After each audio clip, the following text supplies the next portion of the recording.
목요일 데일리 브리핑에서는 시시각각 변화하는 전반적인 경제 흐름을 따라가 보는 시간을 마련하고 있습니다. 전화에는 오늘도 이 퀀텀 FNA의 최원하 대표가 연결되어 있는데요. 안녕하십니까? 안녕하십니까? 네. 조 바이든 대통령이 어제 이 4조 달러 규모의 인프라스트럭처 부양책을 발표했는데 물적, 인적 등 두 차례에 걸쳐 실시하겠다라고 발표했습니다. 그런데 이렇게 물적과 인적 등 두 가지로 나눠서 실시하는 이유는 뭐라고 생각하십니까? 이 전략은 이제 경제적 이유라기보다는 뭐 정치적 이유에 있어요. 아하. 그래서 여기서 이제 우리 경제 브리핑에서 다루는 게 뭐 적절하냐 이런 뭐 고민을 합니다만은 그래도 또 정치와 경제가 서로 연관돼 있기 때문에 네. 보면은 우리 이제 조 바이든 대통령께서 이제 대통령이 될 때 공약으로 내세운 것 중에 중요한 게 뭐가 있었냐면은 이 트럼프 행정부 당시에 너무 그 일방적으로 끌고 가던 그런 정치가 아니고 협치를 하겠다라는 게 이제 상당히 중요한 공약이었고 네. 또 이런 것을 위해서 노력을 해서 이제 우리의 그 미국을 하나로 좀 단결해서 가자는 그런 그 철학적 배경이 있다 보니까 어떻게든지 어떤 그 안이 생겼을 때 좀 초당적 그 합의를 이루고 싶어 하는 게 강합니다. 그런데 지금 그 지난번에 1조 9천억 달러 통과할 때도 결국은 공화당의 표는 한 표도 못 받았거든요. 그렇죠. 네, 그래서 지금 이제 상당히 무색해진 상황인데, 그래서 이번에부터라도 어떻게든지 좀 초당적인 그 통과를 하고 싶다. 이렇게 지금 시도를 하는데 이제 그 이유가 있는데, 일단 저희가 뭐 훨씬 더 복잡합니다만은 간단히 정리하면은 민주당에서도 강경파와 중도파가 있고 공화당도 강경파와 중도파로 이제 나눠볼 수 있어요. 그거보다 훨씬 더 복잡하지만 우리가 이해하기 위해서 나눠보면 그러니까 이번에 나오는 안은 결국 이런 거죠. 공화당의 강경파하고 민주당의 강경파를 합의시키는 것은 불가능하다고 생각하는 거죠. 뭐 현실이 그렇고 그래서 양쪽의 중도파는 어쨌든 서로 타협을 할 거고 그러면 공화당의 강경파나 민주당의 강경파를 자극하지 않을 부분만 꺼내가지고 1차에서 통과를 시켜보자. 네. 그리고 이제 양쪽의 강경파가 아주 첨예하게 그 부딪히는 안들에 대해서는 2차로 끌고 가서 그때는 정 안 되면 초당적인 합의를 하지 않고 그냥 민주당의 50표 가지고 상원에서 50표 가지고 가는 그런 방법으로 가보자라고 이제 그 정책적인 선택을 한 겁니다. 근데 이것도 지금 그렇게 쉽지가 않은 게 뭐 양쪽의 강경파들도 뭐 아주 오랜 동안의 경력을 갖고 있는 정치가들이다 보니까 이런 부분을 뭐 안 읽을 수가 없고 모를 리가 없기 때문에 벌써 이제 바이든 대통령께서 이걸 발표하시자마자부터 양쪽 강경파에 지금 불만이 터져 나오잖아요. 그렇죠. 민주당에서는 야 이거 이렇게 해가지고 1차 때 통과시켜 놓고 2차에 너무 복잡하면 통과 안 되면은 우리가 민주당의 강경파가 원하는 것은 안 되는 거 아니냐.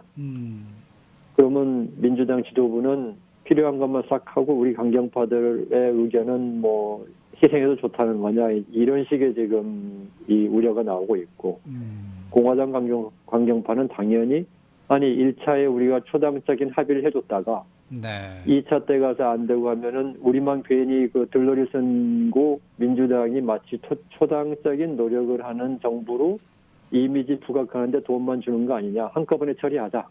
이제 이렇게 나오고 있어서 지금 뭐 상당히 많은 그 조정 과정과 또 대폭 수정이 불가피하지 않겠느냐라는 의견이 워싱턴 정가에서 나오는 이유가 지금 이러한 복잡한 정치 구도 속에서의 그 정책적 선택이기 때문에 그렇게 나온 결과라고 보입니다.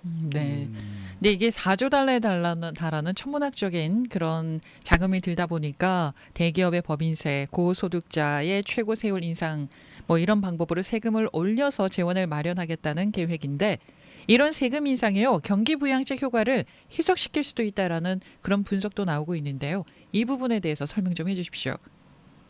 뭐 재미 삼아서 좀 먼저 말씀드리면 그러면 경기 부양은 하자고 그러면서 경기 부양을 위한 재원 마련할 때는 반대한다. 그러면 어떻게 하자는 얘기인지 참 그렇죠. 참 제가 보기에는 답답한 일이에요. 네. 뭔가 이 세상엔 우리 경제학에서 하는 말이 있죠. 공짜 점심은 없다.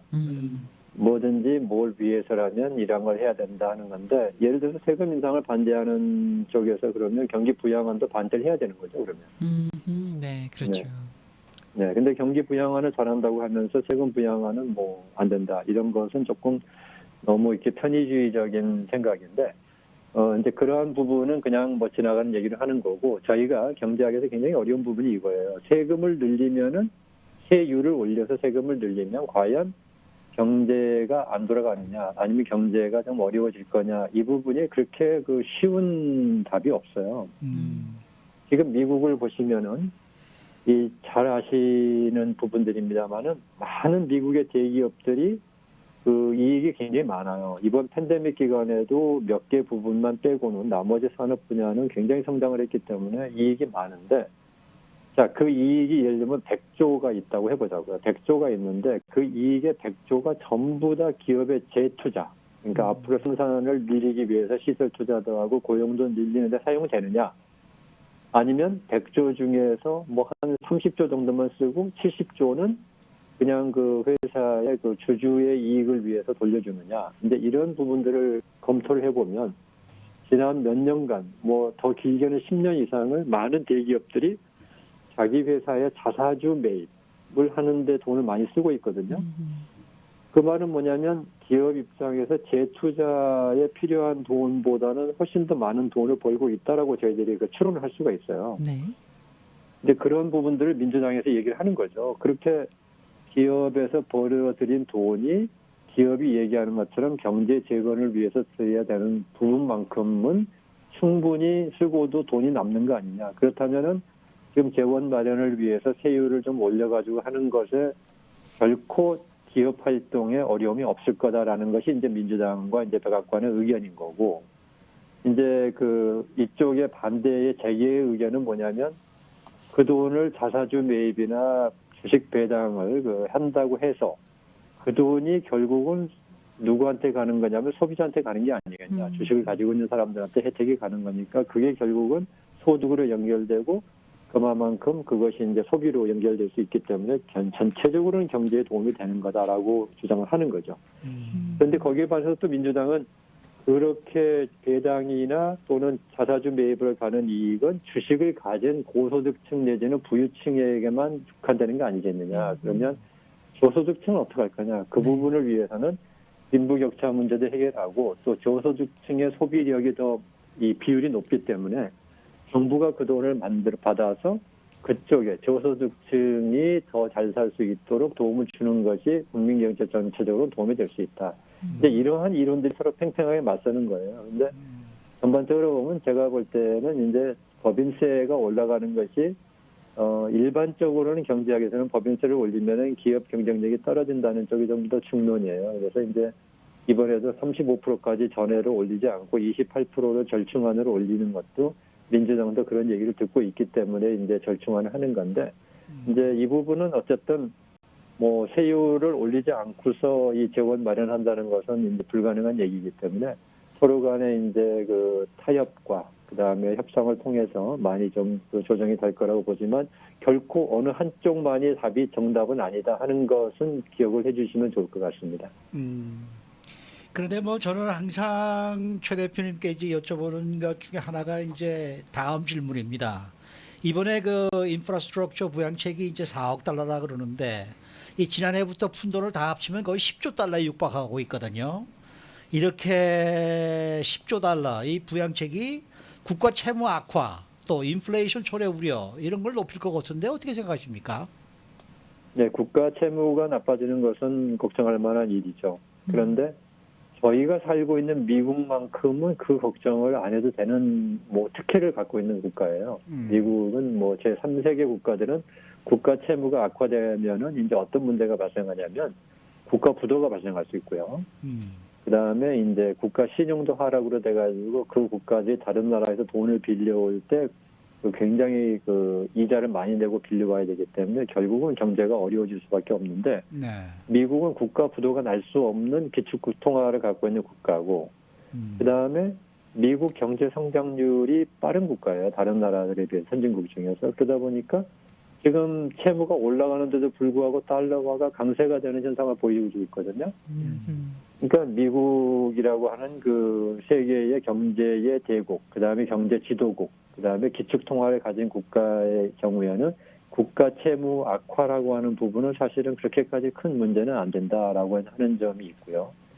그 다음에 이제 저희들이 현실적으로 보시면은 국가 채무가 지금 10조 달러가 된다 그래도 과거에 그 10조 달러 더 늘어난다 그래도 과거에 10조 달러 시장 지금은 이제 다 늘면 아마 24조 정도까지 갈 걸로 보이는데 그때에 비해서 이자 비용 자체는 더 늘어나질 않아요. 그때가 이자 비용이 더 높았기 때문에 이자율이 높았기 때문에 네. 그래서 이제 국가의 재정 면에서의 이자로 나가는 비율이 높아지지 않는다라는 점이 있고 그 다음에 그 국채들의 이자는 국가 차원에서는 이자 비용이지만 그 돈이 누구에게 흘러 들어가냐면 국가 그 채권을 가지고 있는 민간에게 돈이 흘러 들어간 거거든요. 그래서 국민 경제 전체로 보면은 결국은 플러스 마이너스 0이에요.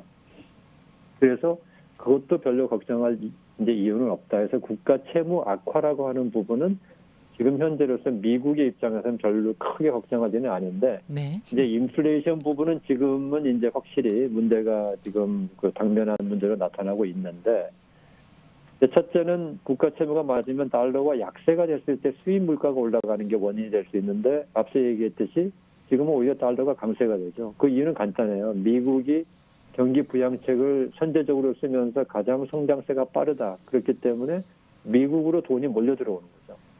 그러니까 여기서 이제 달러가 강세가 발생하기 때문에 수입 물가 면에서 오히려 지금 더 낮아질 수 있어요. 지금은 수입 물가가 올라가는 이유가 달러화 때문이 아니고 이제 전체적으로 지금 공급선에서 그 병목 현상이 발생하니까 발생하는 건데 만약에 달러와 약세까지 있었다 그러면 훨씬 더 올라갔을 거예요. 네. 두 번째는 이제 연방 채권을 이제 연준이 사주가 돈이 많이 풀려서 인플레이션이 온다는 걱정은 지금 연준은 지금 현재 나타나는 현상은 일시적인 그 병목 현상이기 때문에 곧 해결될 거다는 거고 시장은 계속 갈 거다는 의견인데 이 부분만큼은 지금 이제 워낙 이렇게까지 연준과 시장이 의견이 대립된 적은 제가 경제를 추적한 이후에 처음이에요. 그래서 이것만은 올해 한 그 연준이 말한 올해 한 9월 정도 되면은 정상화될 거다라는 그 시점까지는 기다려볼 수밖에 없는 상황입니다. 좀 유보를 해야 될 그런 상태예요. 네. 그게 9월까지란 말씀인가요? 네네. 9월 정도 되면은 연준이 꼬리를 내리든지 시장이 꼬리를 내리든지 둘 중에 한 군데가 좀 내려야 됩니다. 그러면은 그 기준이 인플레이션의 그 2% 뭐 그게 한도가 될까요? 2%가 아니고 연준은 지금 네. 2%를 넘어서 있는 상태도 괜찮다라고 지금 보고 있어요. 그러니까는 네네. 시장이 시장이 우려하는 것은 3%대를 넘어가는 상태까지 돼야지 시장의 우려가 맞다라고 할 수 있을 거라고 지금 보입니다. 알겠습니다. 네. 오늘 말씀 잘 들었습니다. 네, 감사합니다. 네, 지금까지 퀀텀 FNA의 최은하 대표와 함께했습니다.